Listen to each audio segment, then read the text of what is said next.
At pagkatapos nga ng grocery, tara dito sa Bustos. Dito tayo kakain ng lunch ngayon sa Pibos Ramen. Astig dito kasi 399 Andy Sushi and Ramen na. Hinihintay na lang namin yung order namin dito at yan na dumating na yung sa anak ko, chicken karaage. And para kay Ivana, syempre itong tantanmen nila. Kakaibang yung tantanmen nila kasi hindi giniling yung ginamit.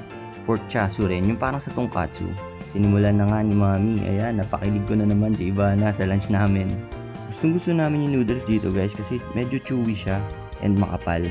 Ganito kasi yung preferred thickness namin ng noodles kapag nagra-ramen. Ewan ko, kayo ba? Ano bang preferred nyo sa noodles ng ramen? And sinerve na rin yung sushi order namin. Tara, kain na tayo. Mga tol, pag nasubukan nyo to, sigurado, wasak din yung taste buds nyo dito.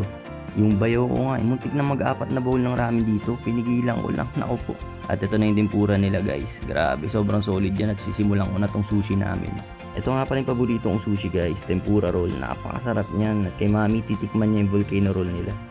Solid, 10 out of 10 to sa amin. At etong tempura talagang walang tapon. Hinihintay ko na pala dito yung pang third bowl ko guys. At kay Mami hanggang pangalawang bowl lang siya. Medyo wala sa kondisyon ngayon eh. Wala talaga akong masabi sa food nila dito guys. Sa 399 na presyo, Andy Ramen, Andy Sushi. Ewan ko na lang kung magreklamo ka pa dun eh no. Yun lang mga tol, thank you sa panonood. Babay daw muna sabi ng anak ko. Tara food trip!